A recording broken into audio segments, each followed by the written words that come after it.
Detroit's a call and response town, so we'll crack that one more time. I'll say good evening, you say good evening. Then we'll be all off to a great communal start. So good evening. Good evening. Love it. You know, it's important that your voices be heard. Right? This is not sort of talking heads talking at you. This is an effort to try to create an open community classroom, introduce ideas, and then have dialogue in which your voice, your input is going to be just as important as anybody on this side. So my name is Peter Hammer. I teach law at Wayne State University Law School. I direct the Damon J. Keith Center for Civil Rights. I was not here last week at your first session, so I apologize. But I was reading the ground rules that you communally created on these two butcher paper pieces, and kind of just raise that up to your consciousness, right? That there are rules that should govern how we're having dialogue, how we treat each other, how we approach these difficult issues in constructive, but not avoiding the truth, right? So think about a little bit of that, let that settle in. The way we'll choreograph tonight, we've got two of our speakers. We're hoping that our third speaker will be coming in as we are in progress. I'll give a kind of framing talk about Civics 101, but I'm going to take it probably in different directions than your schoolhouse rock memories, if any of you have those, or your, government class. And then I'm going to open it up for discussion, and we've got some wonderful panelists that I'll be introducing at the end of my presentation. And then after we have a chance to try to discuss these issues up here among some of our experts, we're going to open up the dialogue for the floor. All right. So as you're hearing these things, think about what questions you have. Right? Think about concerns you have. Think about how you relate to this topic, and that can be in multiple different ways. Right. So sort of hold that, get your questions ready, and then we'll hopefully have an interesting discussion, not just about civics, right? Sort of the structure of governments. But if I were to rename the episode for tonight, I'd actually call it the Civics of Estrangement, right? Because we have civics which are supposed to govern our lives, and I'm talking now specifically from a Detroit perspective, but those rules don't meet the needs of the people, right? So there's these huge gaps between what the rules are, right? What the governmental processes are, and what people need, right? So what I really want us to do by the time we're done tonight is to be able to think in a healthy, constructive way about what's the nature of that gap, what causes that gap, and how we can bridge that both by working within the system, how do we use the civics and the infrastructure to meet the real needs of the people, but also to think creatively about what kind of complementary, oppositional, right? Different tactics will be necessary to bridge that gap, sometimes by either working around that system, right, or against that system. Right? So I'm going to put that tension in the air now, but we'll kind of walk through that, beginning with this framing presentation. And I want to say, anybody who's not been here before, this is a much better mic than we've had for the last 5 years. I want to give a shout out to Craig and Semester Detroit folks and Bob Darrell for getting really a much better mic. So we're happy with that. All right, so this is Detroiter Speak. This is Detroit Civics 101.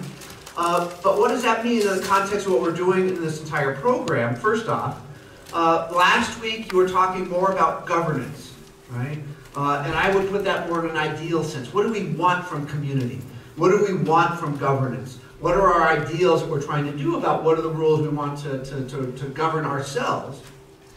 And we're kind of going from the why question, the ideal question, a little bit to the how question, the mechanics. So this week we talk about Civics 101 in Detroit, and I want to tell you that civics is really all about power, right? How do we manage power in our society? How do we regulate power? What is the bureaucracy? What is the infrastructure? What is the instrumentality that allocates power, guides power, directs power in our society? So that's how I think about civics, right? It's the bureaucracy of governments. But then you have to quickly ask, who is included, right? Who is represented? Whose needs are being served, right? And sometimes government works, right? I'm not a complete cynic, right? There are sometimes government is working and doing a job. Well, when is that? How is that? Why is that? But we also have to think, as I alluded to earlier, this notion that what I'm thinking of is the civics of estrangement, right? So what happens when people are excluded from the community? What happens when government isn't working for the people it's intended to serve? and what happens when things goes wrong. Right? So we're not going to just sort of be an ideal, I'm just a bill, I'm only a bill, and tell you about how a bill turns into a law. We want to think about when government works, right, and why that happens. And then we want to think about when government does not work and have something to say about why that happens. All right. So I said before, the way I define civics is the rules governing how public power is allocated. Right? So again, we want to always think about power. Power should be in the front. This is not just a boring discussion about bureaucracy and rules. Right? And then we have to ask ourselves the why. Right? You can't learn if you don't know the why. If you know the why, then the learning flows naturally. Sometimes we engage when we're doing civil rights work in power analysis, right? Power mapping. Right? Where is power lying? Who has control? Who influences those who have control? Because that lets us act strategically. Right? So understanding civics, understanding power is an avenue for us to be thinking how we can engage in strategic action to accomplish the objectives that we want. Right? And civics then lies the baseline, so the hydrology of where the power is at. And ultimately, if you're looking at this from a Detroit perspective, you ultimately care about how you can make change. Right?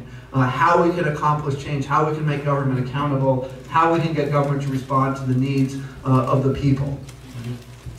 So that's my civics lesson. If you think then about the actual machinery of government, we have people in this room who know this far better than I do. You start thinking about governance in Detroit, you're thinking about the city charter, right? I want to give a shout out to Dr. Gregory Hicks, who's in our audience here, who's intimately familiar with the charter, and we'll talk about how Tanya Phillips is intimately familiar with the charter. The charter is the constitution for the city. Right, so you can't think about the civics of Detroit without the charter, and I just got to open the door for our experts in the room to kind of be thinking about what aspects of the charter they want to be lifting up to be furthering the discussion we have, which is ultimately about politics, power, and the responsiveness of government to people. Right? Everybody knows we have a mayor, right? But the mayor sits in juxtaposition with the city council. So what are the rules that govern the relationship between the mayor, the powers of the mayor, the city council? Recently, in the latest charter, which was adopted in 2012, we moved from kind of all at-large districts to having 7 districts, geographic districts, and 2 at-large seats. Right? So interesting changes on the composition of city council.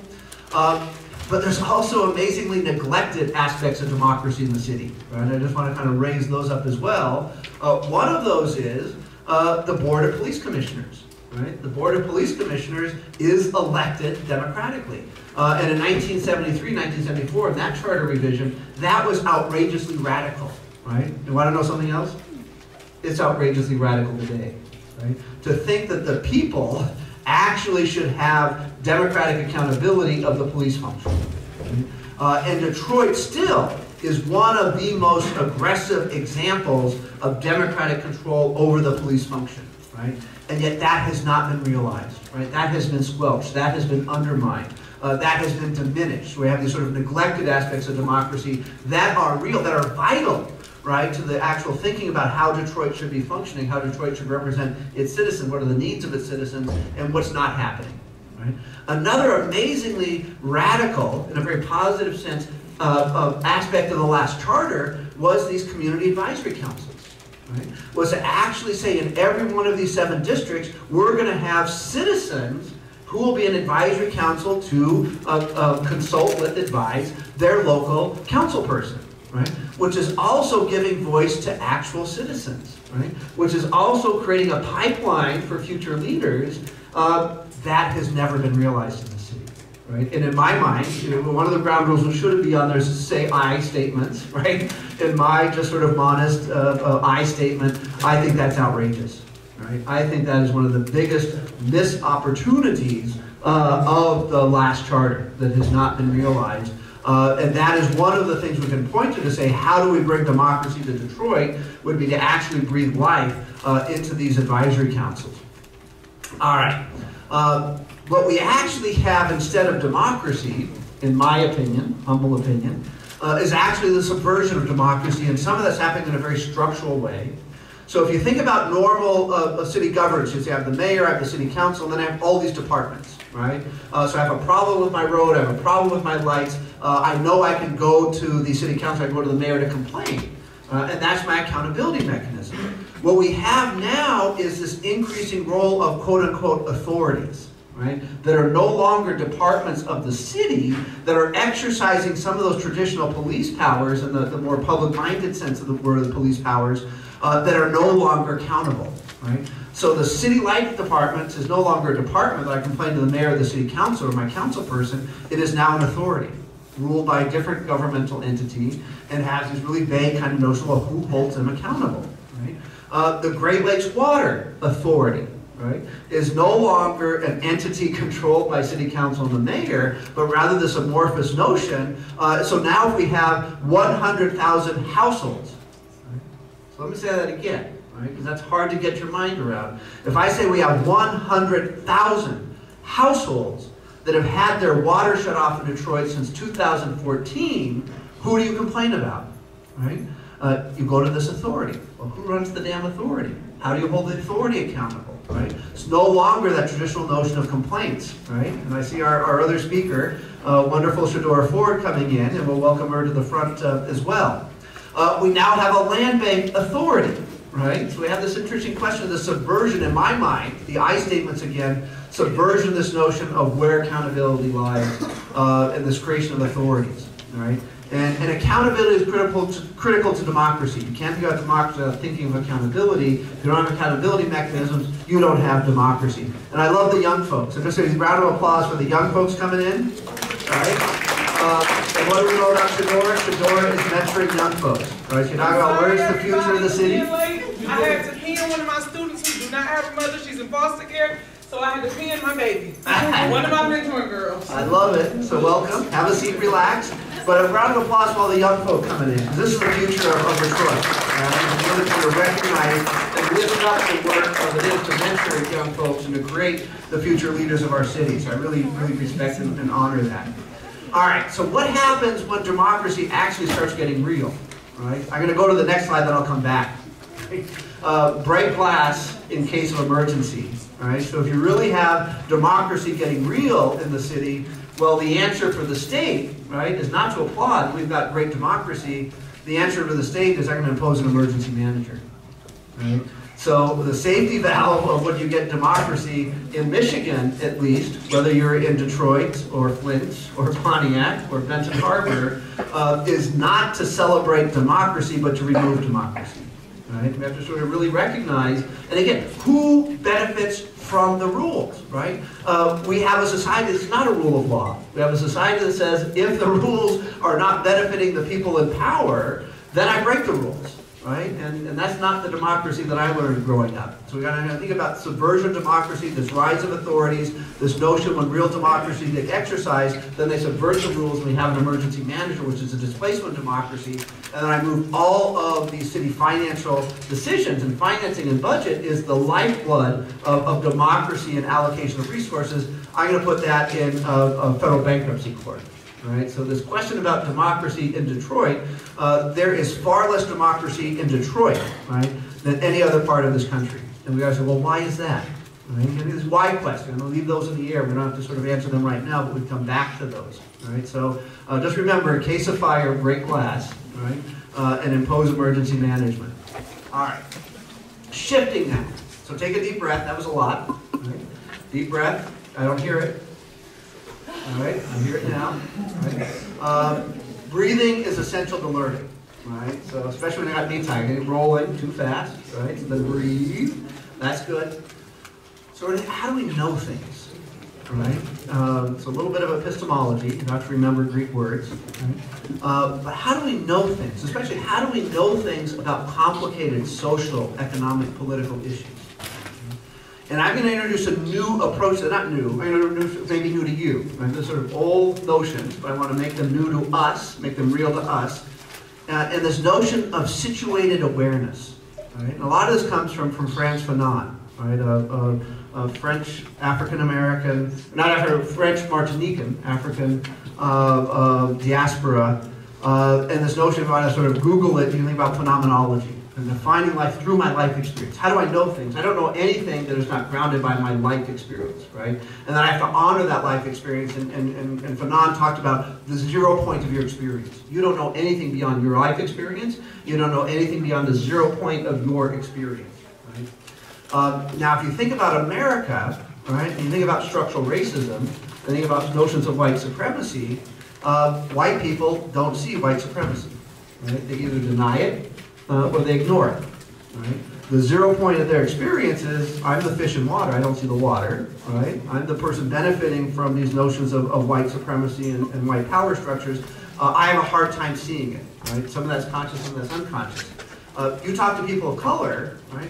They see white supremacy every day, right? They're beat down by white supremacy from an early age, right? Through adolescence, through young adult, through the rest of their life, right? So if you want to say, how do you understand white supremacy, who should you ask? You should ask the people whose life experience is most directly impacted by that, who have the knowledge, the expertise, right? I want to put that not in quotation marks, to lift up that expertise.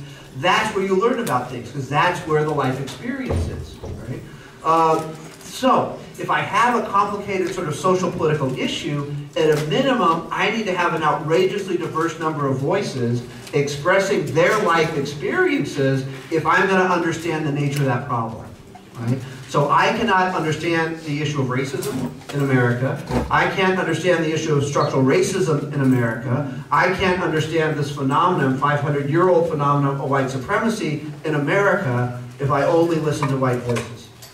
I just can't. I mean, just physically, philosophically, epistemologically, impossible, right? So I got to say whose voice counts, right? Whose perspectives matter, and I have to build that production of knowledge into my analysis of a problem if I even want to understand what that problem is, right? And just a couple of things to make it intuitive. Fancy words, you know. We all know the example of the blind person and the elephant, right? If I only have my life experience, and my life experience is a trunk, and your life experience is a tusk, and your life experience is a tail, and your life experience is a leg, none of us know the elephant, right? Impossible, right? What I have to do is have a constellation of experiences, diverse group of experiences, and then I have to have a process in which I can aggregate those life experiences to produce collective knowledge, and if I don't know the elephant. Right? So again, make that intuitive, but honoring diverse life experiences, that is essential to understanding the nature of a problem. Another intuitive example is from a mosaic, all these different tiles, right? If I only have one tile or one group of tiles, I don't see the giraffe, I don't see the tree, I don't see the grass, I don't see the sky, right? So to understand this production of knowledge, understand the issues that we're confronting, has to build into that process honoring the diverse life experience of people, aggravating that set of knowledge, right? And then we can go from that sort of lesson, and when I think about the sort of the cycle of knowledge, one is construction. How do I get the knowledge? How do I get the raw materials for the knowledge? The other is the comprehension. How do I aggregate that knowledge? And this is an homage to Kim Hunter, who we'll introduce in a minute. How do I communicate about that knowledge? And if I don't understand it, how do I talk about it? I can't talk about it. How do I communicate it? Then I have to think about sort of the notion of how I then share this information. How do people learn this information? And if I don't have all of these pieces in a dynamic process working effectively, I don't know what the problem is, right? I can't diagnose the issues that need to be addressed, and I can't even have the language to talk about it. In my assertion, if I go back to the civics of estrangement, that's where we're at. Right? That's where we're at in this moment in America. That's where we're at in this moment in Detroit. We're at this huge gap between civics, right? The rules that are supposed to govern our society and the needs of the people, right? And that's built into this fact that we don't have effective ways of understanding because we don't honor, right? We consciously, intentionally don't honor the life experiences of those people who are most impacted by this notion of structural racism and notions of white supremacy. That's the bottom line. All right, then. If that's the case, then white knowledge is inherently limited, right? But white knowledge is what you turn on the TV and you see, right? And it doesn't speak to you, I would imagine, right? Again, using I words, right? White communication doesn't persuade you, right? Doesn't even make sense to you because it's not addressing what needs you have. So if you think about making this connection to the issues we're worried about in this speaker series about Detroit 2020, thinking about these issues that affect people, power, and politics, right? Get out the vote. get out the vote, right? These notions of going voting. Well, when has voting ever helped you, right? When has an elected official ever adopted a policy that helps you, right? Why do you even care about voting, right? And I say that knowing that Judge Keith, one of my mentors, right, nothing got him more exercise than the right to vote, right? He passed last year at 96. He was one of the leading members of sort of the first civil rights movement. Nothing got him more exercise than the right to vote. Right to vote was essential. People lived and died for the right to vote, and yet that vote, tragically, despite the fact that all the energy and work and sacrifice that went into it, doesn't make people's lives better in Detroit, if we're being honest, right? So if I tell you go vote, go register, you know, you'll tell me go fly a kite, right? That's white speak, right? And you can figure out how you would want to say what you want to say when people tell you to go vote. People, oh, you got to register for the census. Census is so important. You need to count. Well, census is important. Census determines how much resources the city will have. The city will lose tens, maybe hundreds of millions of dollars, right? Right? That's real money. That could, and I underline could, help you, right? Not the way it's been spent the last 20 years, 40 years, 50 years, right? So why should you care about registering the vote and getting the city more money if that money's not going to be spent for you? Right? That's what I said, the civics of estrangement, the fact that this white voice, right, to tell you to go vote, tell you to register for the census, is not honoring the nature of the problem because it doesn't hear the voices of the people who are concerned, doesn't construct the knowledge, then doesn't have communication strategies, doesn't have then actual policies that are going to be responsive to the needs that you have. Right? And the claim then is, and this is why I agree we have such an amazing panel, we need new means of comprehension. Right? We need to be listening to the voice range of people who have actual life experiences impacted by the dysfunction of our society. Right? Then we need to have new policies, new analysis, and we need to have new ways of talking about things that actually make sense to the people who are being impacted by that. Right? So the question, Mama Gwen Winston, one of my teachers, you know, she would say, how would you tell somebody, an African-American male in Detroit, age 18 to 22, how would you tell them why they should register for the census? Right? And if you can't speak to them, right, your census drive won't make any difference. Right? So to think about that, how do we message this? But it's not just messaging, it's got to have actual policy, actual consequences in people's lives. Right? All right, that's a lot. So another deep breath, right? Breathing, learning, breathing, learning, breathing, learning. All right. Does that mean I throw out the entire civics? Right? It's tempting, right? But does that help us? In my sort of claim here, and this again, I words from my position, there's a paradox here, right? There's a sort of complexity here. If I want change, at some level, I've got to work through existing structures, right? So then I got to know what that structure is. I got to know the charter. I got to know the mayor's policy. I got to know the city council. I got to know the Department of Neighborhoods, right? And I got to work within it, right? That might not always be fun. That might be a little bit of, you know, bad medicine, right? Tough medicine. But I got to do it. My position, right? But that's not all I have to do, and that's not complete in order to do it. I have to also say, how do I work outside of the system, right? How do I work around the system? How do I work to put pressure on the system, right? And if I'm not doing both of those, right? And different people have different roles. Not one person is going to do all of that. But I don't have different people doing different roles, then I'm probably not going to get the change I want. Right? So system broken, yes. Right? Need to change the system, yes. But paradoxically, I have to walk with the system at the same time I'm putting pressure outside the system, on the system, to get the changes that I want. Right? And I think that's sometimes hard for people to hear, and I respect that. Right? But my experience is saying I need both strategies. Right? But also you can choose, right? You can say, I want to be the person inside the system, and that's great, we need them, right? And you can say, I want to be the person outside the system, but you can't vilify the other side, right? You got to look for allies. At the end of the day, that's sort of the complexity of trying to do this kind of work. All right, so I'm going to leave 5 questions in the air, right? I'm going to just give people an opportunity on the panels after I introduce them. You can say whatever you want. Right? So this is America, right? You can say whatever you want, respond to some of this, respond to none of this, say what's on your mind, say what this is triggering in your hearts, We're going to turn this over and have a chance for each one of our wonderful panelists to kind of share out what they're thinking on this sort of set of topics. Then we'll have a little bit of discussion on the panel. Then I'm going to open up the discussion for the floor, right, and hear your questions and your thoughts about what's on your mind in addressing both the Civics 101, how power is allocated, but also this question of the civics of estrangement, how this system is failing to not deal with our needs. Right? But I want to reemphasize this notion of situated awareness. Right? So I want you to think about where you sit. Right? If you're sitting at the University of Michigan, what does this mean to you given your life experience, given your situated awareness? If you're growing up in Detroit, right, wrestling with these issues, struggling with these issues, what does this mean for you and your situated awareness? Each one of our panelists, myself included, right, have my own life experience and my own position vis-a-vis these institutions. So think about that as well. We want to kind of also go through this exercise of really honoring this notion that we have different life experiences, we're contributing different sources of knowledge to this problem, and we need to sort of collectively put this together, this mosaic, if we're going to have a better understanding. So implicit in these questions will be that kind of reinforcing of this notion of situated awareness. First question: what is your position vis-a-vis the city? Right? And again, that notion of your own situated awareness. Are you an outsider? Are you an insider? Are you from Ann Arbor? Are you at the University of Michigan? Are you at Wayne State? Are you in high school? Right? You're sitting in the city. So what's your position vis-a-vis the city? Situate yourself there. Where is power in Detroit? So where is power in Detroit relative to your position? Right? Because where power is going to vary depending upon how you are situated, right?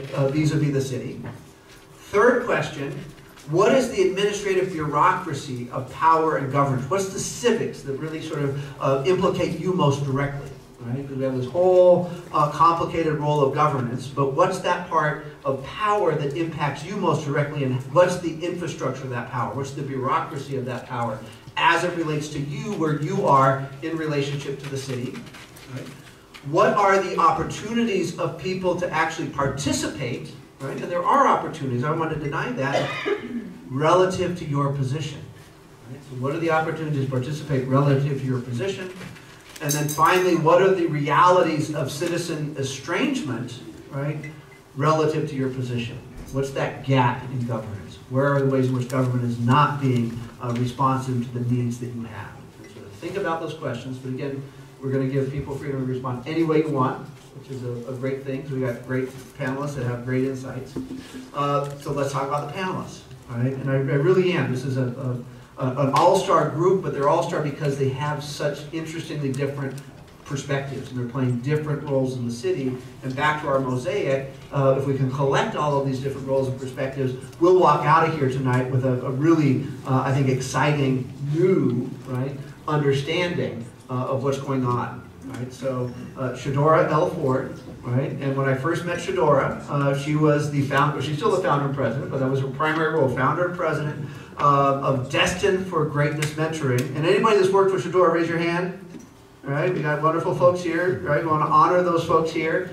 Amazing sort of youth focus, right, powerful voice on behalf of youth, but she has different roles, right, as we all do, have different hats. She's now working as a Department of Neighborhoods, is working on the inside game of how do you work with inside of the city, and so can share some of the perspectives, what it means to have a powerful external voice dealing with youth, but also having a set of very important responsibilities inside government, trying to work to make governments better from the inside. All right, so a round of applause for Shadora. Next to Shadora is Tanya Phillips. And I've known Tanya for a long time, and you've had many hats as well, but I'm just going to focus on two of those hats.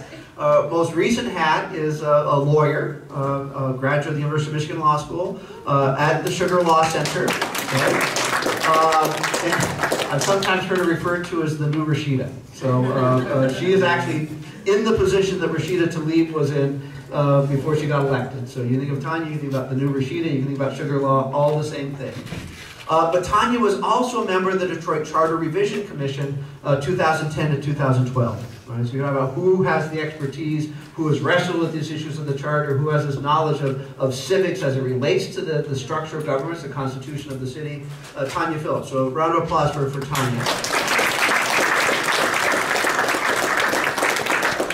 Next to Tanya is Kim Hunter.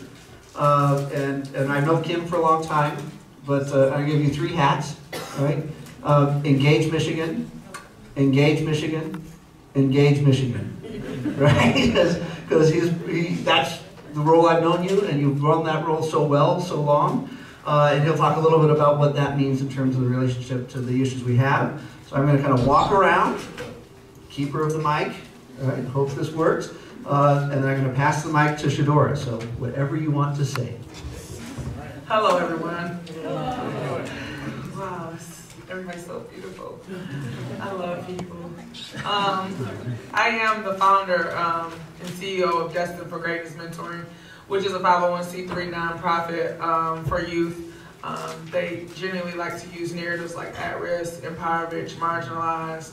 I think that the narrative should be real. I think that it should be youth of Detroit. I think that it should be young people striving to be different or making a difference or becoming unique in their own ways. And so I'm big on narrative building, hence the reason why I bring my youth to all of the events so that they can have the exposure that I've had in the past years. I started the program when I was 19. I engaged in politics probably at the age of 17. I didn't like the community of which I lived in. I always said when I graduated from Debbie High School that my next step would be the Marines or the Army, because I thought that was like my only way that I was going to make it out, right? I didn't have any faith in Detroit. I didn't know why my mom went to vote, or even why my dad said it was important to vote. So I didn't go to the military. My mom nor my dad signed for me to go to the military. So I knew that if I wanted to live, that I had to become a part of the change that I wanted to see, right? And in becoming a part of that change, I started like rallying for people to vote, and I wasn't even old enough. And so in that, like one of the elected officials picked me up on council to work in her office. And in working in her office, I understood more about what city council is, what the role of the mayor is, and what the roles of other people in government is. However, I do work for the Department of Neighborhoods, the mayor's office for the city of Detroit. A real question to be if y'all will allow me to be my authentic self, do I agree with all of the policies and procedures of the current administration? No. Do I see a lot of areas for change? Yes. And then we talk about who's the change. Well, if we don't vote, then there is no change. If we don't rally around embracing the issues that we hold near and dear, then there will not be any change. I remember like a lot of people was talking about they want change, they want the houses torn down. And then the mayor called for this bond issue that would bring those houses down. Well, what happened to the money before to bring those houses down, right? So we have to be transparent enough to ask those questions and not to just rally around what the government gives you. Like, you won't go to Subway and you got a taste for a chicken sandwich and they're like, here, take this Philly steak because I just made it for somebody else. You're like, no, I want what I want.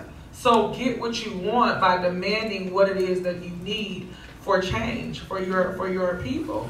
And so I kind of use that to my privilege, because I do know that although I am African American, I am a woman, I face not only white supremacy but also sexism in my role.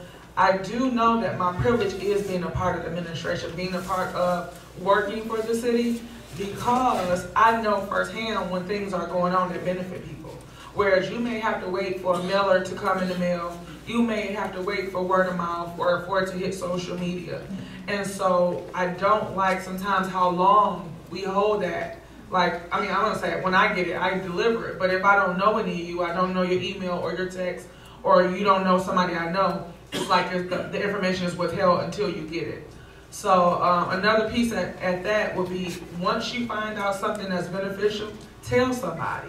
You know, let somebody know what's going on. I don't know who all has gotten their census flyers, or if you have gotten your paper for the elections, but if you look in there, you open it up, and I think I brought a few, but I brought in some census information, but as soon as you open it up, that's my picture. I'm the young lady with the yellow shirt on. If you go on the Census Bureau website, my face is the face of census because my people connect with me. I've mentored over 5,000 girls in the city of Detroit. I've helped over 10,000 families. I thank you all but in that same applause, I want you to keep that same energy to go out and deliver this information to somebody else. Like, we need to engage. Because I'm not the face of census because I just wanted to get up there. I'm the face so that people can connect and say, okay, I know that what she's talking about, if she's in it, then it's real. And engaging 5,000 youth and over 10,000 families and going out doing Meals on Wheels and making sure families is fed and clothing pantries is done and doing all of that, I'm still carrying the backs of everybody in this room with me because I want change for my community. And so youth involvement is so important. They're not even old enough to vote, but they need to be here so that they know how the procedure and the policies should be, because one day they're going to have to vote. One day they're going to need to vote somebody in. So if you don't like the current administration, change it. Change it even before voting time. Let your voices be heard. So, Peter, did I answer all the questions? So I think that's it, but yeah, engage it. Do what you want to do, when you want to do it, as long as it's legal, because I'm not a lawyer. I'm not a lawyer, but I really want you all to engage and really, really horn in on this election that's coming up, both the primary and the main election, not just presidential, because I'm going to tell you, I also do the vote count. I've been doing it probably for the past 8 years, and Detroit has the lowest voter turnout. So we have to turn up on the turnout and begin to command and get who we want elected. And we have to research. We have to research. I see a lot of people, I remember being like 18 years old, and I hear people say, oh, I'm going to vote for that person because I see their signs everywhere. Signs everywhere does not always mean that person is good. That just means they got more money than somebody who's actually doing the work, okay? So make sure y'all research, vote. When the census comes in your mailer, please fill it out and enforce what you want for change.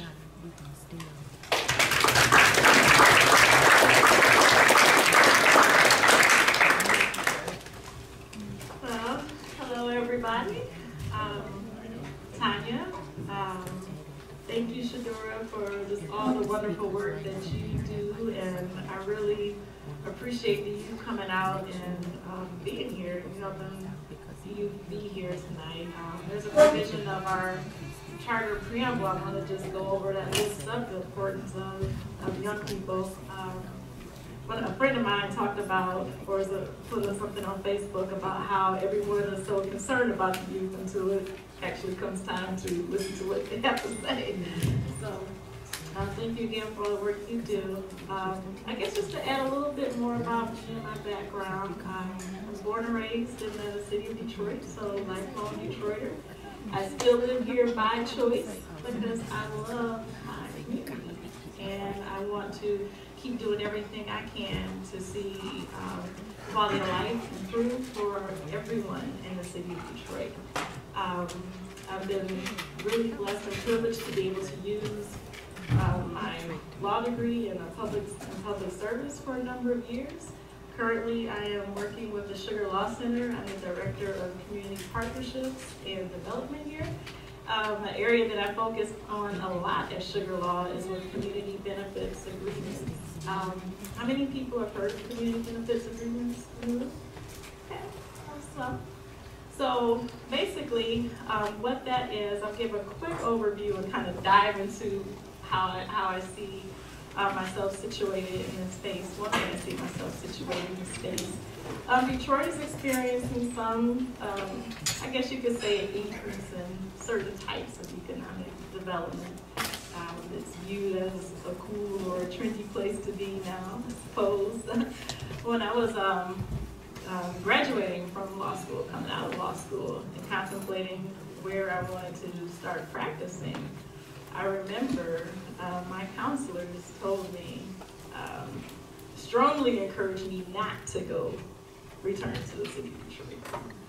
At the time, it was seen as a bad choice. Like, this is a career killer. Why would you want to do that? This is your chance to get out, so to speak.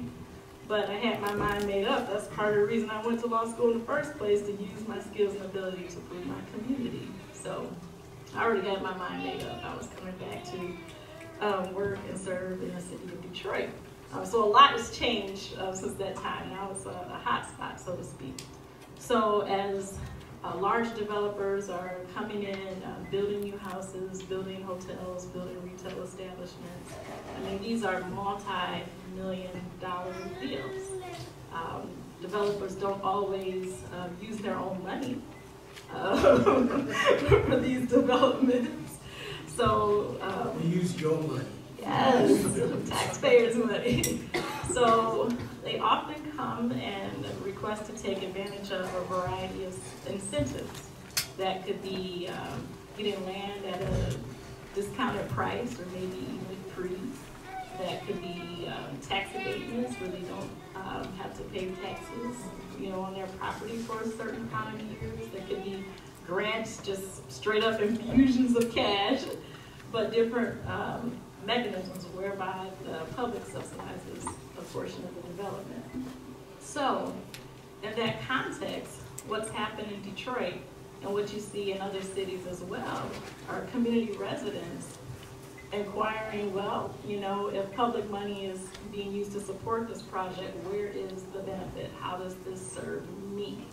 How does a new condo development where rents start at like $1,500, how's that happen? Helping the average Detroiter. So in 2016, Detroiters forcefully, I would say, put a community benefits ordinance petition or initiative before the voters to basically establish a set of triggers and mechanisms where when a development project exceeds a certain financial threshold, the developer would be required to engage with the community and come up with some type of package of benefits. That could be jobs, that could be investing in a recreation center, it could be a number of things, but a responsibility to make sure some of that public money, there's a return to the community. So that ordinance passed with a great deal of controversy, I would say, in 2016. There were two different versions of the ordinance, but we got one passed, one that was maybe less progressive than community residents had put forth, but we had one. So under that ordinance, it still has a very high financial trigger or threshold to kick in. We work with, at Sugar Law Center, work with community residents either through that statutory mechanism or just grassroots. When a developer comes into town, community members are organized and say, look, you need to deal with us, basically. What are you going to do in exchange for that public subsidy package that you receive? So I assist community residents and community coalitions in negotiating those type of agreements. And I don't want to take up too much time to go on and on and on. But basically, economics and equity, that's what's on a big part of what's on my heart. While Detroit is a majority African-American city, there's still high rates of concentrated poverty. So a lot of the economic boom that we're seeing is not trickling down or being experienced or shared by a lot of the residents. So I'm always trying to think of ways that we can change those statistics. How can more residents participate in this newfound prosperity, I guess. And then I also served on the Charter Commission from 2010 to 2012. And that was a wonderful experience. I may have a bias, but I think we did a pretty good job in that commission of implementing structural changes in our city government.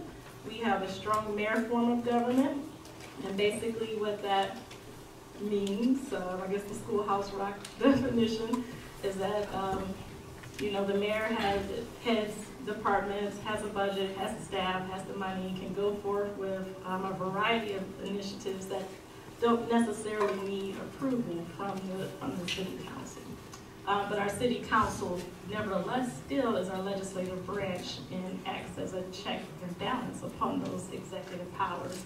So in our most recent charter revision in 2012, we spent a lot of time, about 2.5 years, just going around the city, engaging with community members, asking, what do you want to see? How do you want our government to work? What changes do you want to see? And what we kept hearing over and over again is we want to bring it closer to the people. So many of our boards and commissions moved to a district-based structure, whereas before most of our positions were at large. And when you're running an at-large campaign or a citywide campaign, You need lots of money, you need a big infrastructure to get your name out so people can vote for you. It's a little easier in a district-based structure. There's less ground to cover. You can kind of do door-to-door more readily, and you're more in tune with the street concerns of the neighborhood. So many of our, along with our city council, our planning commission, our board of police commissioners, many of our commissions, we changed to a district-based format so we can have representation throughout the city of Detroit. So that's one of the things that's also on my heart. How do we continue to change, be in the charter? We're in the middle of another charter revision process, so we have another bite of the apple. We want to go even deeper. But how can we bring some of those power structures closer to people? Because of my position, sure, I can get in touch with some people in some offices that may have fancy titles or whatnot, but everybody can't. And is that the best way to govern? Is that working out for most residents in the city of Detroit? So those are some of the questions that I have on my mind, and I don't want to be a mic hog, so let me just pass it to Kim and get to the question. Well, first of all, I want to thank both of you for your work. There's really, to me, virtually nothing is more important than working with young people. And it's one of those things that everybody talks about, but nobody does. And just big ups to you. You're being really modest about the grinding work that it takes to make the community benefits ordinance function. I'm proud to say that I worked on that campaign with Linda Campbell. Linda Campbell she runs the Detroit People's Platform. This woman is the most amazing organizer I have ever met. And I've met a lot of organizers. I'm the oldest one up here. And I've been meeting a lot of organizers in my work. And she is amazing. She's got a lot of good people around her, like Amina Kirk and Greg Newsom and all those folks. And the slogan for that campaign was, if we gotta pay, we get a say. What that means is, if billionaires come in here and demand our tax money to fund their private projects, and there's a bunch of them coming in here from all over the world, okay? And they're asking for money from the poorest big city in the country, the poorest. We have the highest poverty rate, and they're demanding public subsidies. This is criminal. These people should be in the dock, they should be in jail. But we can't put them in jail because the system is set up for them to extract wealth from us, from the poorest. And so the best we can do is have a community benefits ordinance that says, if y'all come in here and trying to steal from us, we at least get to sit at the table with you and make some demands for direct compensation for the theft that you are making on us. And that's what it is. It is theft. It is straight up robbery, no mask, no gun, but it is robbery. Okay? City bankrupt, poorest big city, and they come in here and take the money and put it in their pocket. It's criminal. Y'all see I get excited about this. So what's worse than that actually is watershed officers. You really want to get me going. That's a whole nother thing. Go ahead. So let me, just a little bit of background. So my politics, I think in some ways, as I say, is overdetermined because I'm raised black in Detroit in the 60s and 70s with a stepfather who worked for Ford. My whole family has worked in the plants at some point in time. And the only thing he allowed us to argue about in the house was politics. So I got a lot of that. I'm a socialist. He introduced that term to me, though he was not a socialist. We had an argument about DTE, which is coincidental because I'm fighting DTE right now on a bunch of campaign levels. But anyway, it wasn't DTE back then. It was a monopoly. It was still a monopoly a power thing. And I argued with him. I said, how can they raise the rates if everybody has to go to them for their power? They have to make money. They got to be making profit. Why are they raising the rates? And then he said, well, you must want a socialist society. And we had a discussion about that. Anyway, that was my introduction to socialism from a Ford worker.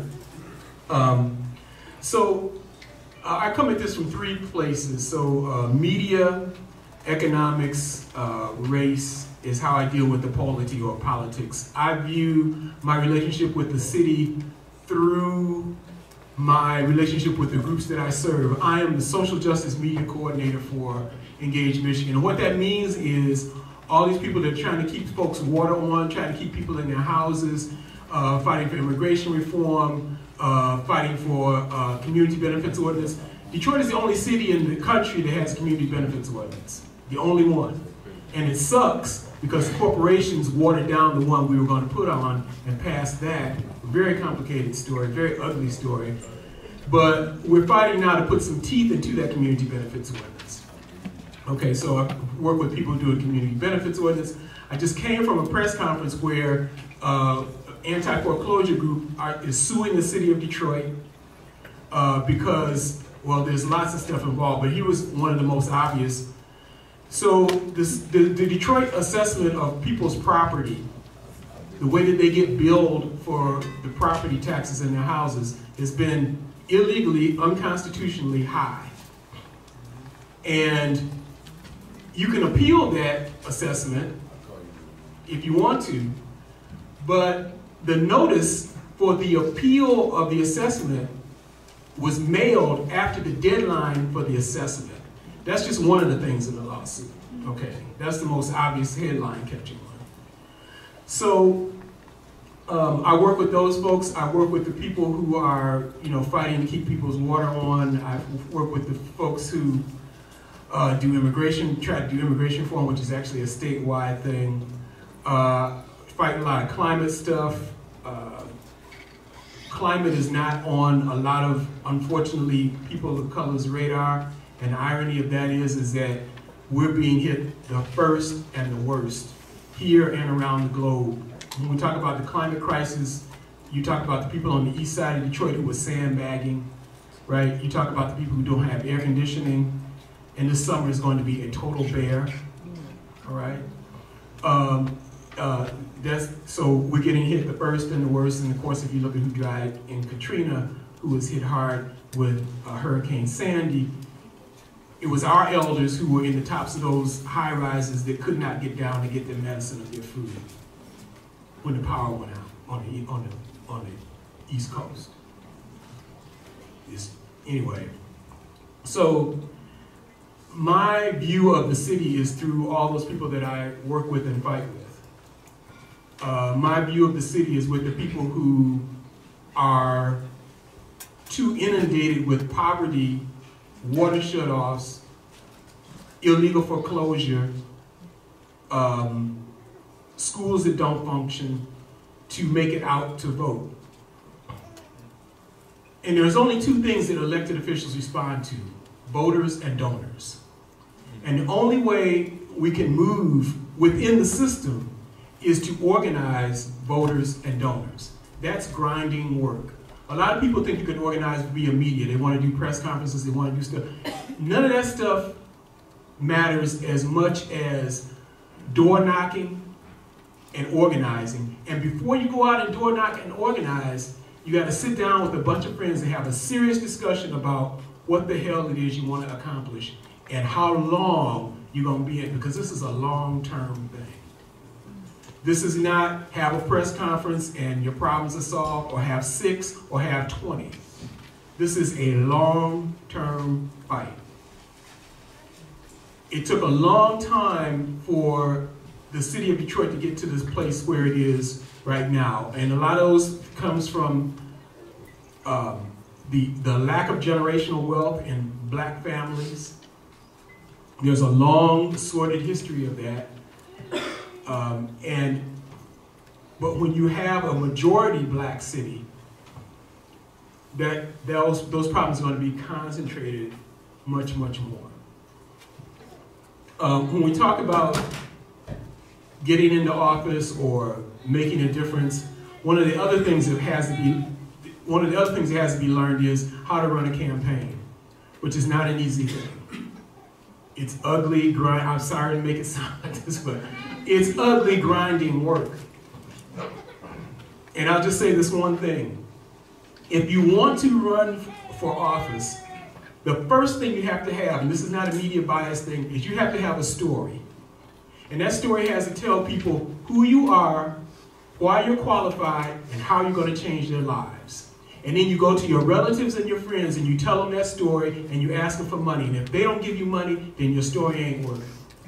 Because you got to tell that story to a bunch of other people, to their friends and their friends and their friends, and get money and run for office.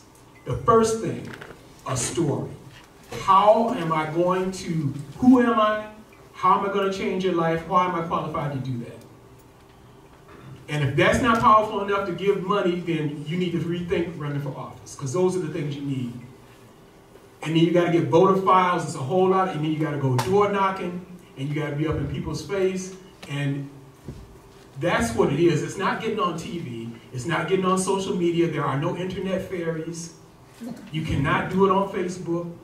You got to get in people's faces. It's got to be human to human, door to door. You will not vote somebody and the only thing you ran into is them on Facebook. Okay? That's not how it works. You got to be personal. And it's the same thing with organizing.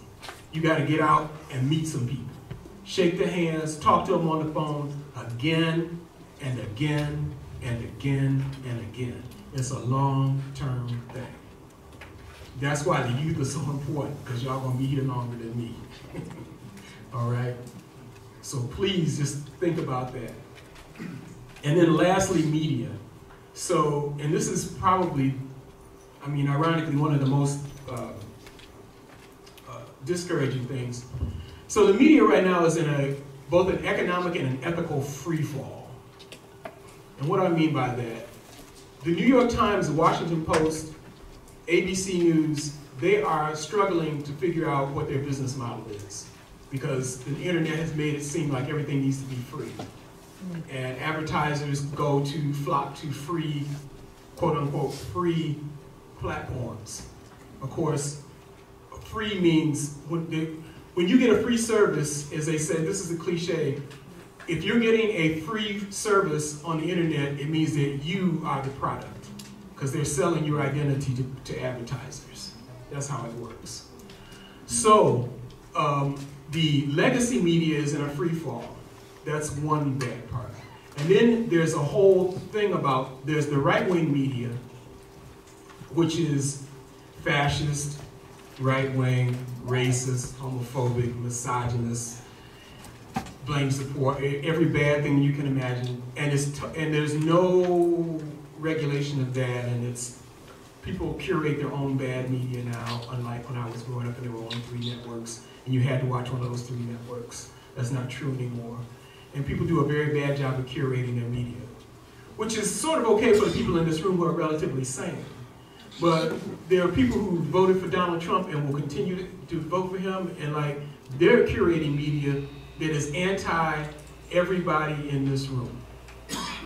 Even if you're white and come from a privileged place, the fact that you're in this room, they hate you, they are memeing against you, they are working against you constantly. So just keep that cheerful thought in mind. But that media makes it very, very difficult to just be truthful and real and have an honest conversation about anything. Which means it doesn't mean that we give up. It just means we have to keep that in mind when people think about, well, why do they say this? And it's because they're living, we talk about personal experience, they're living in a world, they're living in a bubble that is really, really ugly. So that's their experience. So that's something to keep in mind. I will just leave you with again, going back to what I was saying about elected officials, because it's also true about campaigns. We don't have money, we have numbers. We have to organize. But before we even organize, we have to think about what is our goal, what is our thought, what are we trying to do? So, and I said it was going to be the last thing. This really will be the last thing. This is an example. So, from 1860, it took 100 years to get rid of the apartheid laws in the United States, from 1865 to 1965, okay? And a big push for that came in the 40s, 50s, and 60s from Martin Luther King and SCLC and SNCC and a whole bunch of other folks. And even as that was going, there were people in SNCC, the Student Nonviolent Coordinating Committee, young people who became, that was the beginning of the Black Power movement. They became much more radical than King. And even King realized that once these laws are gotten rid of, we've still got a big fight on our hands. It's one thing to get rid of laws. You can go to elected officials, you get big crowds of people, semi-embarrass them, get lots of voters together and say, we want these laws changed, and the laws can change.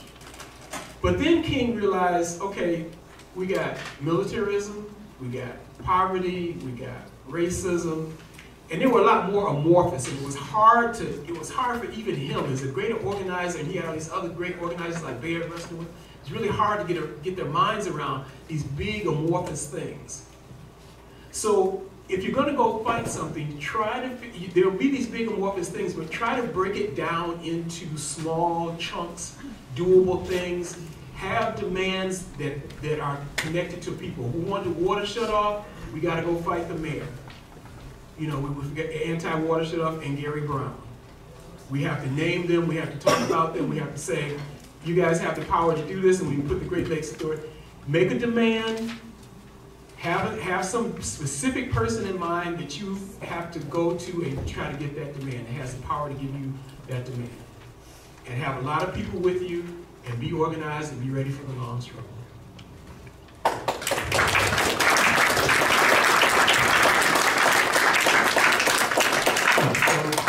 If you want some reliable sources, you should Google Progress Michigan.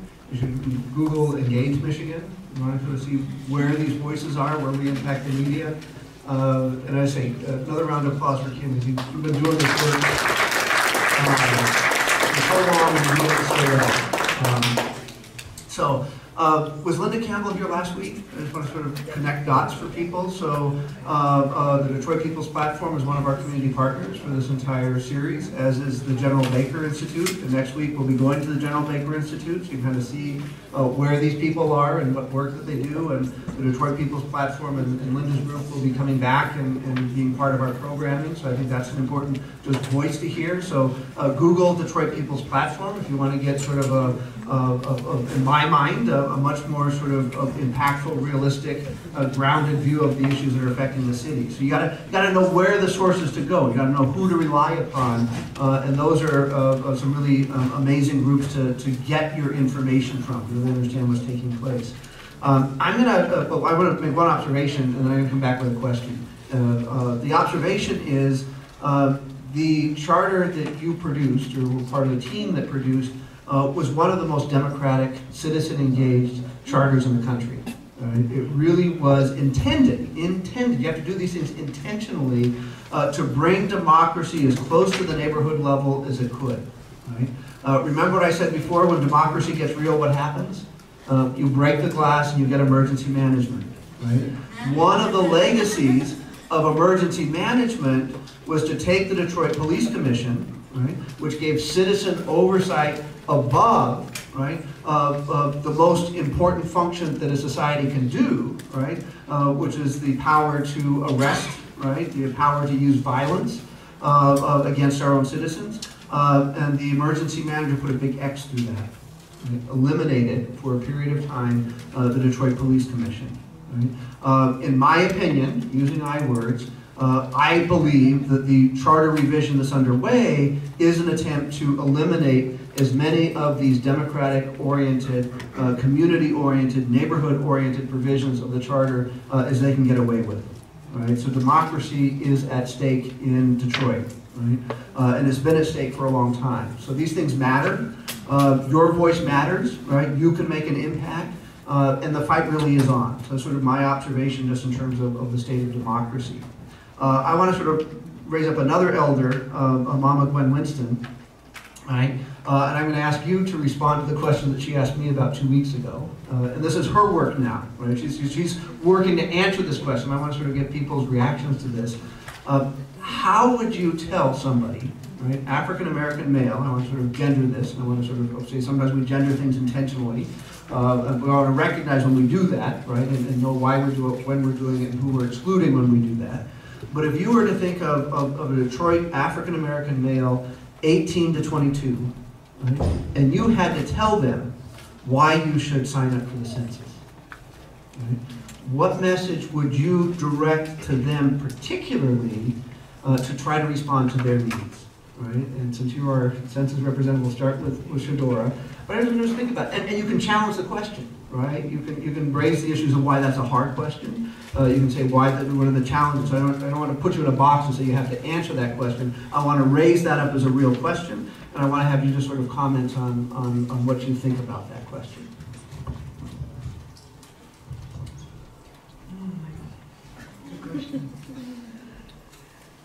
I think that millennials, I am a millennial, I think that this generation now, we see images, right? Whereas back in the day, everything was offline. You did a lot of like newspaper reading, a lot of articles. Like you can, we can see a swoosh and we know that that's Nike. We see a Jumpman, we know that that's Jordan. So I think that even with the census, they have identified images of people, like real people who live in the Detroit area. Like I grew up in one of the most impoverished areas of America. Like I grew up on Mackenbeewick. So most of the young men know me. When they see me, they know what's up. Like it's real. And my conversation changed. So I use like my daily slang words. Whereas with, you know, Peter, me and you, we ain't using that. You know, what I've done, you don't know what that means. So, they have used our, they've done their research. And they know that images are real. And so there's not a big conversation to say. Like I said, when they open the pamphlet or when I give them the kicker card, they see my face on there. Now they've made even additional kicker cards for people who may not know me, who know Cash Doll or know Young Jeezy or know these artists, and they've taken pictures of them with the census shirts, or they've taken pictures of them holding census material. So they'll say, oh, that's my rapper, or that's my man's, or you know, whatever, and they'll go out and figure out what this census is. And I think that you still have to kind of like educate and let them know, like this means that 10 years from now, when you're raising your family, this means that the money that you need, or that we need for Detroit or whatever, this money could go towards your family. But it's really not a big conversation piece. Because you could talk to me all day and tell me this is going to benefit me 10 years from now, but who really at that age really care about 10 years from now? Does your average person, period. Like whether it's color, gender. If you'd told me at 18 or maybe even 21, like, fill this paper out. If it's too long and I gotta wait on the end of mail, and then I gotta mail it back, and then you ain't even give me free postage, I'm not doing it. But now, because I know the importance, I know what to do.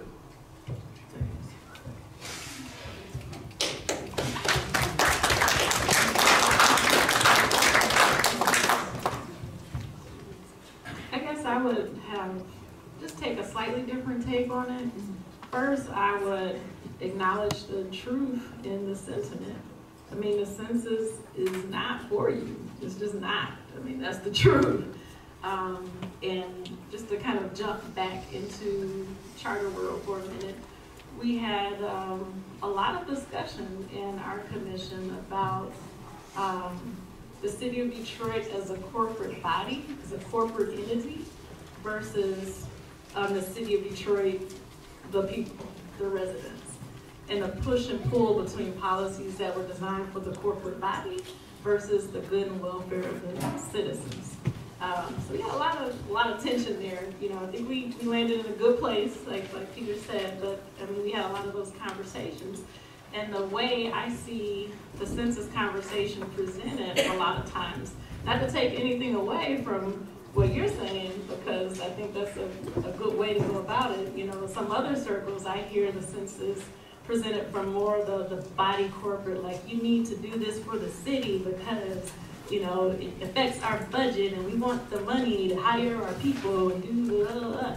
And, you know, they're talking about it from a very corporate standpoint. You know, they're not breaking it down to how, in my opinion, some folks can do a better job of breaking it down to how that translates into a better quality of life for youth? How does, what services in the city budget, how or what are the benefits to young African American men ages 18 to 22? You know, city, what are you doing? What are you going to do with that additional revenue that comes in for our young people? Please show me. Show me what you have done. Show me what you will do.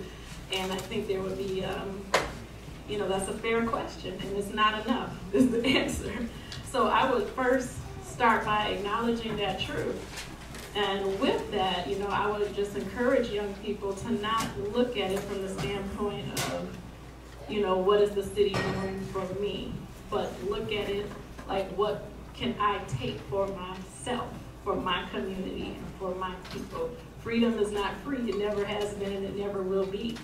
So I just say, look, you know, no one's gonna, you know, maybe you're not being welcome at the table. You know, that's real. You know, we don't have these designations that are getting into the community in the way that they should be. That's real too, you know. But what you can also do is organize. And like my brother was saying here, it's not going to be easy. It's not going to be short. But begin to organize, be in coalition, or support those that are working on your behalf so we can continue to make those structural changes over time. So one thing that some organizers are talking about in the city of Detroit now is this concept of participatory budgeting. And that's something that's like, don't do that. But basically participatory budgeting is opening up the budget process to more community input and having a very structured and formal way where you get citizen feedback into how City of Detroit money should be spent. You know, something more substantial than kind of the public comment, you know, tell me what you think in 2 minutes and we're done kind of way. So those are things that don't exist now, but they can. And I just always think back as a person of color to our very tragic history in this country. You know, yes, there was slavery. Yes, there was Jim Crow. Yes, there was segregation. And over time, because we continue to fight, and most of those movements were led by young people. When you get to a certain age, we have some old warriors out here, but movement changers are young people. We need young people. And the city will change the more young people get involved. So I would just say that, you know, young people are the leaders, young people are the world changers. You know, so they're not trying to welcome you right now, but, you know, knock at the door politely at first, and if they don't let you in, kick it down. So fill out that census, get your game plan together, and take what's yours.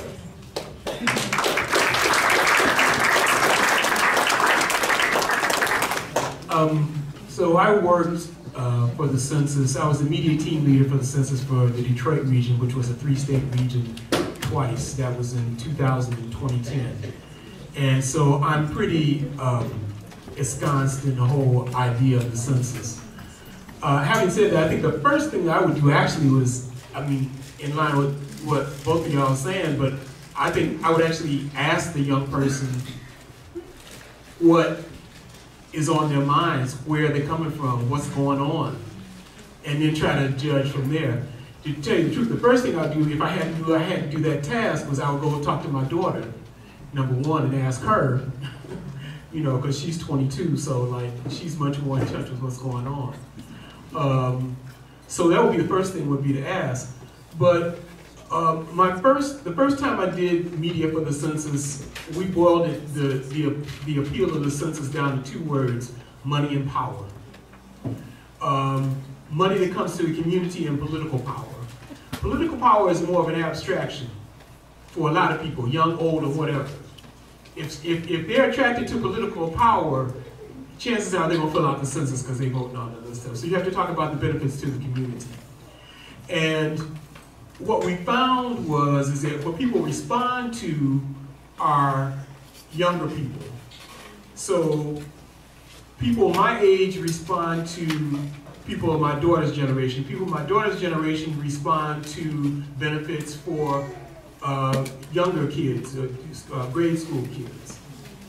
So if you talk to a young black male about the benefits to the community, you have to start out talking about the benefits to people that are younger Because people do care about folks that are younger than they are. And if you talk about the folks that are younger than they are and getting the benefits, that strikes a chord. Now that might not be the only thing. I think you still need to find out, you still need to go to that person and say, what's on your mind? Tell me, you know, what are your concerns? And then you can get an idea of how you're gonna move that person or address their concerns. When I'm running a campaign, the first thing I ask people is, where does your campaign intersect people's lives? That's one of the first questions you gotta ask. Because just telling them this is gonna benefit you without understanding that they're dealing with a whole bunch of other stuff, you gotta find out what that stuff is they're dealing with. And then you can talk to them about your campaign. Just a really quick example, I can't go to the people in 48217, where I was raised, the most polluted zip code in the state, and start talking about global warming. Because like that's really abstract. They got Marathon, they got Ford, they got water treatment plant, they got all this stuff. Now if I go to them and say, the Marathon refinery, that's processing some of the dirtiest oil that is producing some of the worst greenhouse gases in the state. And not only that, but the oil they're producing is going to produce more greenhouse gases. Now, when I talk about where Marathon oil, that intersects their lives because they live with Marathon. Marathon is right there.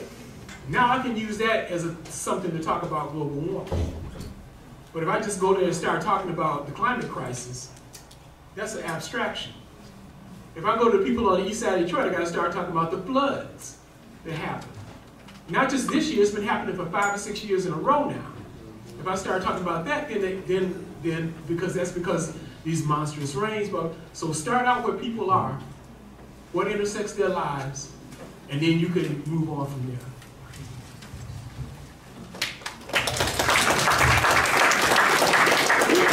So we're going to open it up for your questions. I'm trying to get a sense of how much room I have. Anything that's been triggered, right? So what are you thinking about? What questions you have for our panelists? You can step up and use the mic. So I was thinking about like when you said about teaching them the importance of it, talking about the importance and like how like, I was thinking about like when I first started high school, I thought like, I always heard go to school, get your education, but like everybody hears that and then they don't even know why you're saying get your education. But once I found out why I should get an education, why? Because it'll help me get out of the net, get out of the hood, be able to expand my life, be able to be a good example for my family. Then that's what made me open up, make me want to take action in fighting for my education and doing better in my education and in school and trying to go to college. So just opening it up to like when you're trying to connect with people, just showing them the importance of it. So like, is that like the whole goal of this? Getting young folks to vote from 18 to 22.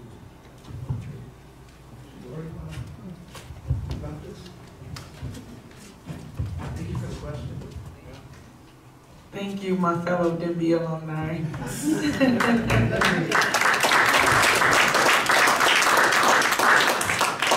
So I think that the importance of telling people about the census or getting out to vote or education is the piece that will connect their purpose to their passion, right?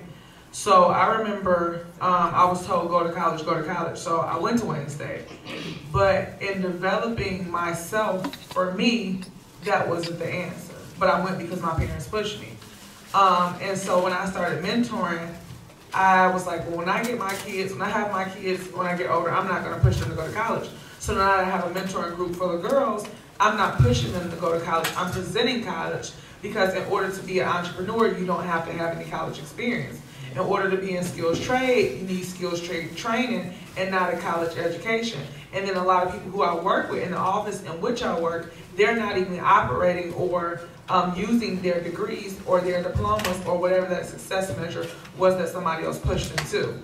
So my end goal is to say that it's important to educate, because when you educate your people, they educate their children and their children's children, and that's how you build a better community of builders. But it's how we educate as well. We need to not use traditional education. Everybody don't learn the same. Like if you try to take me in the classroom and lecture me all day, I'm not gonna know nothing you said, but if you hands-on, then I understand where you're coming from.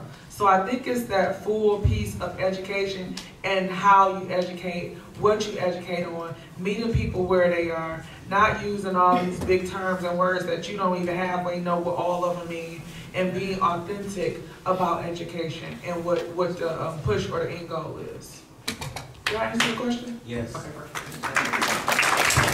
Other questions, I can kind of get a stack if you just want to kind of indicate what you want to be asking.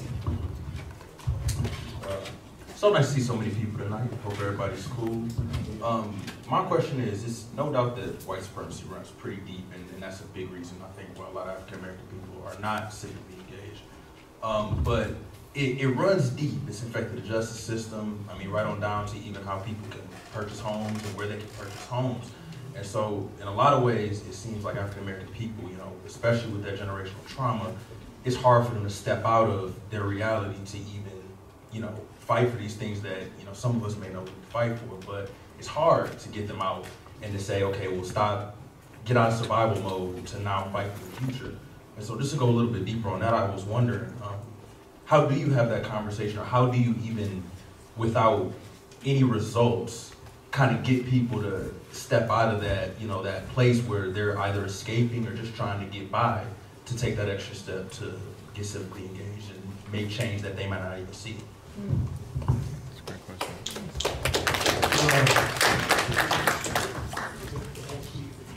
So this is a real conundrum, because people who are impoverished have a tendency not to be civically engaged, and African American folks are disproportionately impoverished. And then all those other, you know, the unspoken traumas that you're talking about, because most of them are unspoken, is a real conundrum.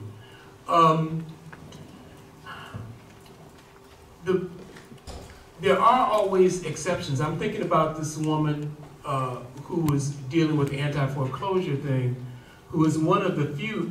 Not only did she overcome the thing with the foreclosure piece, but she's one of the main spokespeople that's dealing with it.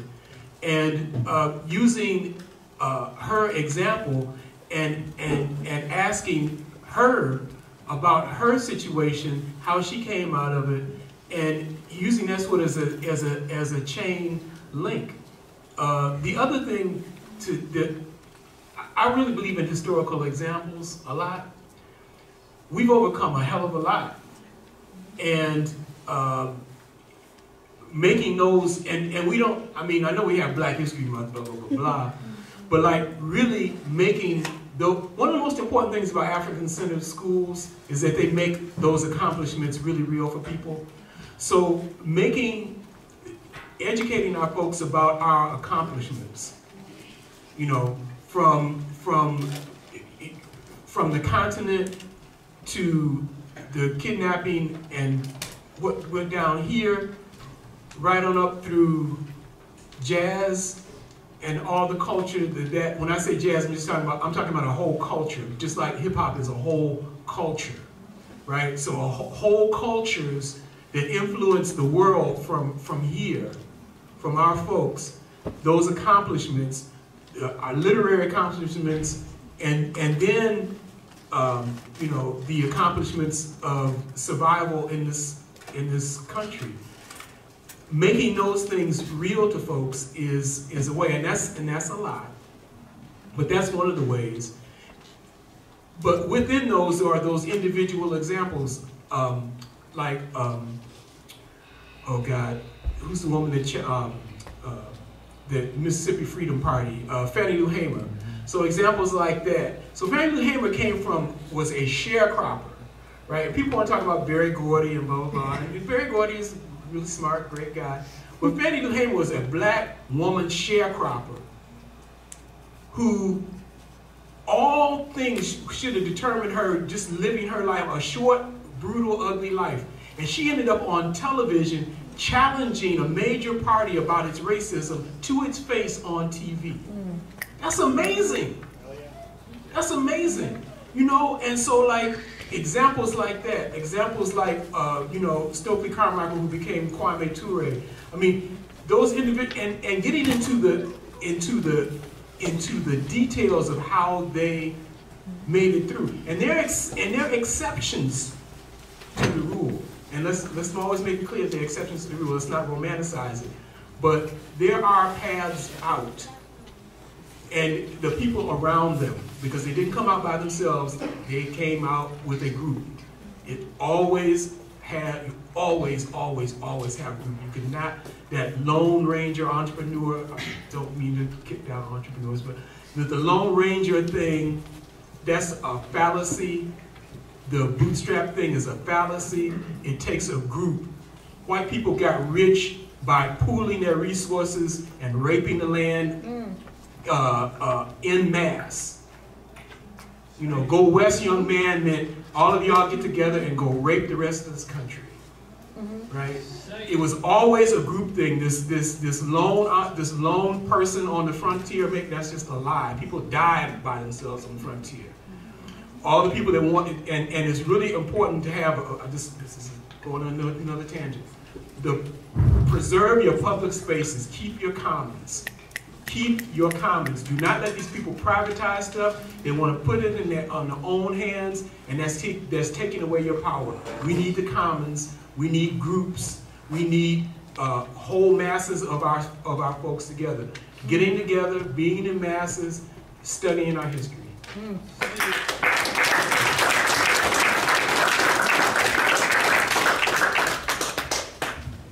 Thank you for the question. And I agree with everything Kim said.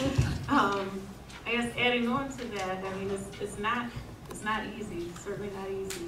One thing I think that organizers need to do, and institutions that at least represent themselves as being for the community, is that we need to make these processes, make these meetings, make it accessible for our community members. We need to meet people where they are at.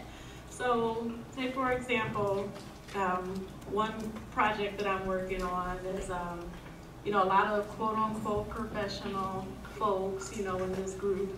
And you have one or two community members, you know, and, you know, sometimes there are comments about, well, we're not going to make it today. Like, well, you know what we need to do? We need to stop holding these meetings during the day. You know, when we're salaried, it's no big deal for us to come on down, you know, and have a meeting in the middle of the day. You know, other people are at work.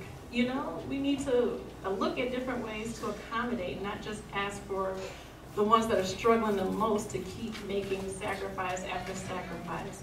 So look at simple things like evening meetings, rotating the location of the meetings to locations that people respect and trust. Some of the community centers, some of the churches, providing child care.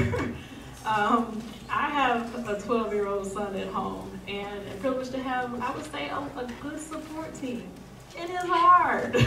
It's hard, you know. So just being mindful of, you know, a lot of single parents out here, you know, that need child care. They're not going to leave their kid at home to come to your meeting, you know. Doing little simple things like, you know, providing food so people don't have to coordinate, you know, all these different obligations. So it kind of goes outside of the way organizations like to function, because my job is to come here from 9 to 5 and gone. But it's like, is it about your job or is it about community change? So I think that we need to, you know, some of us in certain spaces can change the way we do things to make it easier for community members to participate.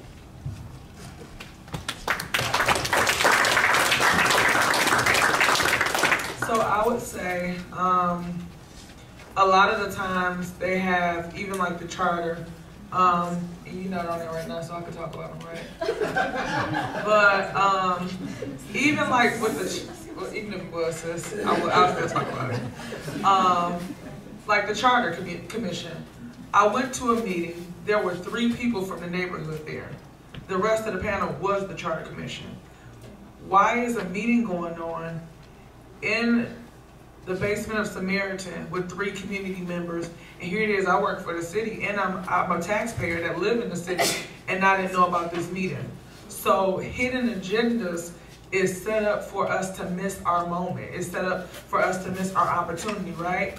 So what we have to do is then engage one another, bring back our block clubs, bring back the nosy neighbors, bring back the sister, I got your back, keep your light on, I'm watching your house. We have to then in the community kind of bring that back so that we can leverage and trump the government. Because I look at election time, it's like, who is this person?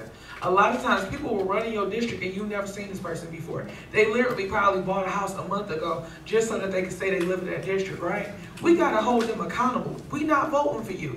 Let's find somebody. I mean, I'm just gonna keep it real. 50 times 2 is 100.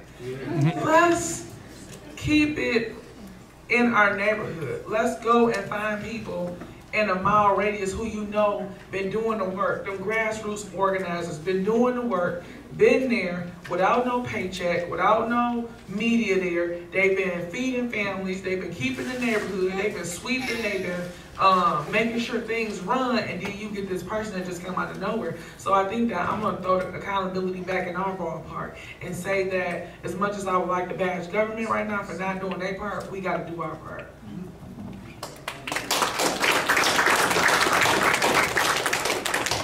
Just real quick on the charter piece, and I definitely have to shout out Greg Hicks again for being such a wonderful director on our past commission. But you know, in terms of civic engagement, what government can do in terms, they could go above and beyond or do more in terms of notice. Something he said is kind of triggered the amount of people that were in the meeting.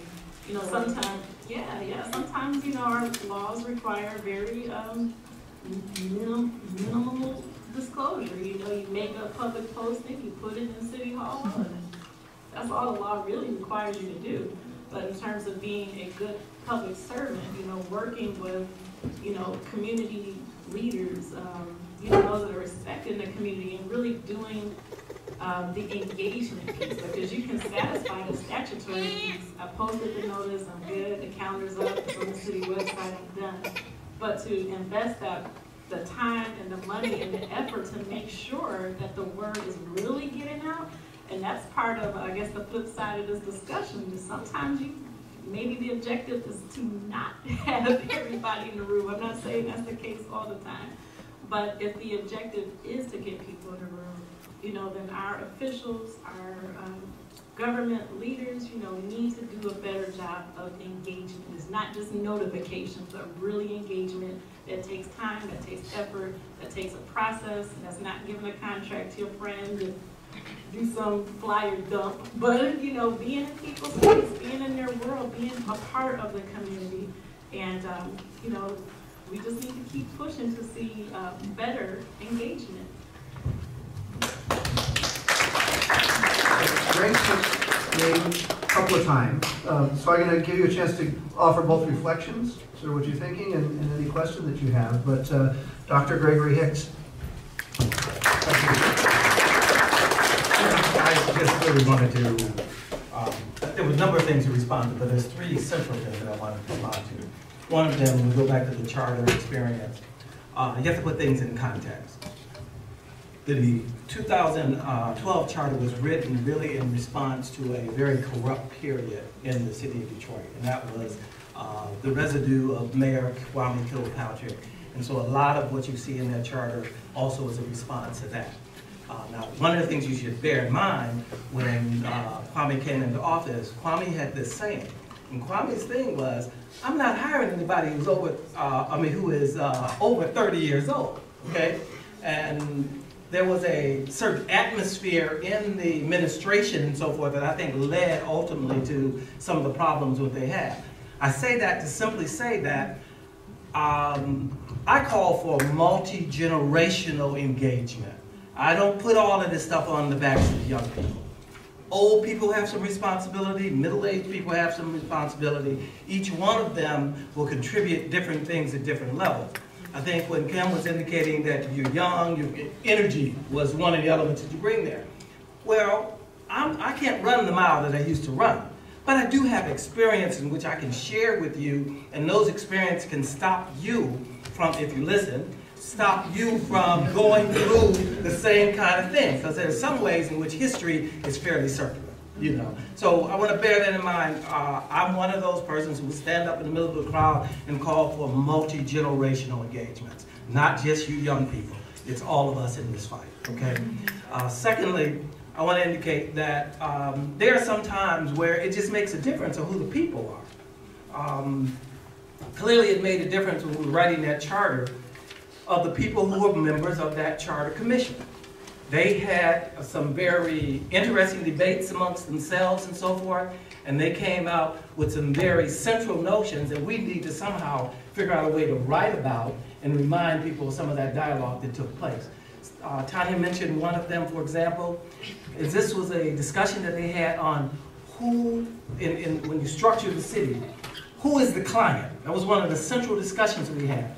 Well, people would generally say, well, the client is the government. Well, in that commission, they said, no, the client isn't the government, the client is the people. And if the client is the people, therefore, the structure of this document should behold itself to the advantage of the people as opposed to the advantage of the government. And it does make a lot of difference when you look at those things. Also, when I was on the Library Commission, we had a situation where the Illich people came down and they wanted to amend the development district downtown. And they, in amending the development district, they were asking the city of Detroit for somewhere in the neighborhood of $300 million, you know, in order to contribute to the stadium down there, okay? Well, the city of Detroit didn't really have a problem with it. The county had a little bit of a problem with it, but they had cut a deal. But the other folks in the room that had that would lose in that deal was the educational system, the Detroit Board of Education. They had worked out something in Lansing, but the Detroit library system was the one that was exposed.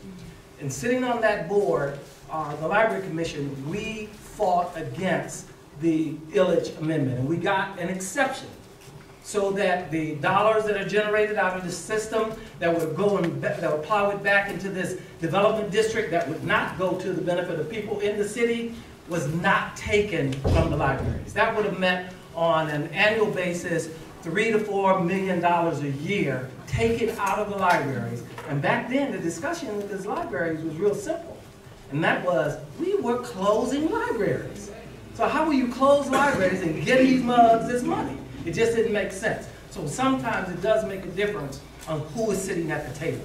And I think this comment that you were raising, a number of you have raised, about what do these people represent, what do they stand for, and so forth, I think that that's critical. And the last point that I want to just make is that in spite of all of our great organizing work, and I do think some of it has been really good, the opposing side makes more warriors out there than we do, you know? Because people basically respond to the conditions that they're confronted with. And so I would think that the fact that they shut off water till it's 100,000 people, that event itself brings more people to the campaign than my canvassing, if you will, okay? The way in which police shoot people down in the streets, it brings more people out against police abuse than any canvassing we're going to do. Now that's not to say the canvassing is important. The canvassing side is the solution that you bring, because you're basically advancing the alternative. If not that, then what? And that's what you have to talk to people with and engage in. Having said that, that's what I just want to share. We're going to land the plane. So I apologize, you see some hands up, but our panelists will stay here a little bit and be able to interact with those people that didn't have a chance to ask the questions. But 9 o'clock is here in the bewitching hour. So I want to do one logistical thing that I'm going to sort of wrap this up, and I want to thank the panelists. How many people are going to be here next week? Right? Wrong. Next week, we're going to be at the General Baker Institute. So you should be at Detroit or Speak, but we're going to be in a slightly different location, which is very exciting. The General Baker Institute is one of our other community partners for this session. So kind of check your asterisks or get your GPS in line. Same time, right? Flyers on the way out, so you can get those, but make sure you kind of know this. As Kim was saying, we got to know our history, right? So we've kind of set the stage in terms of theory, what we're going to do next week and the week after is start to look at the history of Detroit. Right? And Detroit has amazing history. Innovators have always come from the city of Detroit. And we're going to look back at our history to get some elders, get some ancestors to be inspiring us, and then we're going to ride that wave into contemporary issues. That's kind of the arc that we're going to be on. So General Baker's Institute, right, next week, so some wonderful kind of discussions about the rich history of organizing and activism in the city of Detroit.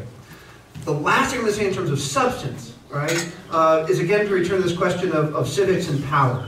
Right? And there's another great Detroiter who's now on the West Coast, but anybody heard John Powell before?